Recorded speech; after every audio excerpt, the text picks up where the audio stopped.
حضرت عیسیٰ کے زمانے میں ایک صالحہ اور عابدہ خاتون تھی۔ اس کا کام یہ تھا کہ نماز کے وقت وہ ہر کام چھوڑ کر نماز کے لیے کھڑی ہو جاتی تھی۔ ایک روز گھر کے کام کاج میں مصروف تھی اور روٹی تنور میں پکا رہی تھی کہ نماز کا وقت ہو گیا۔ اس نے روٹی پکانا چھوڑی اور نماز کے لیے کھڑی ہو گئی۔ نماز پڑھنے کے دوران شیطان نے وسوسہ ڈالنا شروع کیا، تم نماز پڑھ رہی ہو، بچہ تنور میں گر کر جل جائے گا۔ لیکن اس خاتون نے ان تمام وسوسوں کا مقابلہ کیا اور اپنے آپ سے کہنے لگی، اگر روٹیاں جل جائے تو اس سے بہتر ہے کہ میرا جسم جہنم کی آگ میں جلے، اور اگر میری تقدیر میں لکھا ہے کہ بچہ تنور میں جل جائے تو میں اس تقدیر الہی پر راضی ہوں۔ میں ہرگز اول وقت نماز پڑھنے کو نہیں چھوڑوں گی۔ خدا میرا حافظ و ناصر ہے۔ اسی دوران اس عورت کا شوہر گھر میں داخل ہوا۔ کیا دیکھا کہ زوجہ نماز پڑھ رہی ہے اور تنور میں روٹیاں جل رہی ہے اور بچہ آگ میں بیٹھا کھیل رہا ہے۔ زوجہ کی نماز ختم ہونے کے بعد شوہر بیوی کا ہاتھ پکڑ کر تنور کے پاس لایا اور اس کو یہ عجیب و غریب منظر دکھایا۔ یہ منظر دیکھ کر عورت سجدہ شکر بجا لائی۔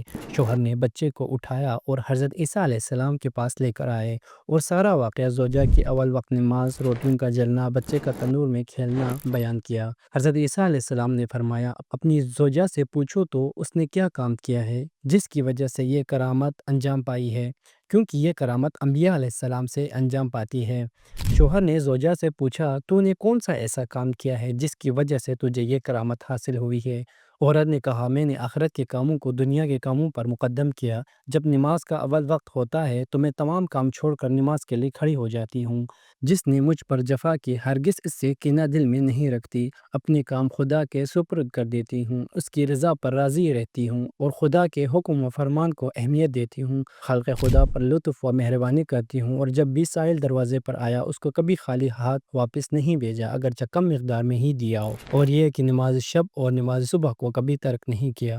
حضرت عیسیٰ علیہ السلام نے فرمایا، اگر یہ عورت مرد ہوتی تو پیغمبر ہوتی۔ اس واقعے سے ہمیں یہ سبق ملتا ہے کہ جو انسان اللہ کے حکم کو دنیا کے تمام کاموں پر مقدم رکھتا ہے، اللہ اس کی حفاظت بھی کرتا ہے اور ایسے راستے کھول دیتا ہے جو عقل انسانی سے بالاتر ہوتے ہیں۔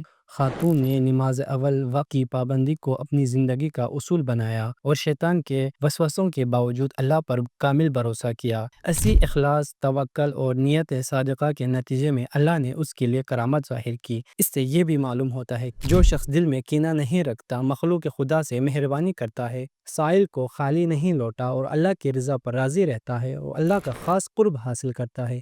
عبادت میں اخلاص، نماز کی پابندی، دل کی پاکیزگی اور اللہ پر توکل انسان کو ایسی روحانی بلندی پر لے جاتے ہیں کہ اگر وہ عورت مرد ہوتی تو نبوت کے درجے تک پہنچ سکتی تھی۔ یہ واقعہ ہمیں سکھاتا ہے کہ حقیقی کامیابی دنیا کے کاموں میں نہیں بلکہ اللہ کے حکم کو ترجیح دینے میں ہے۔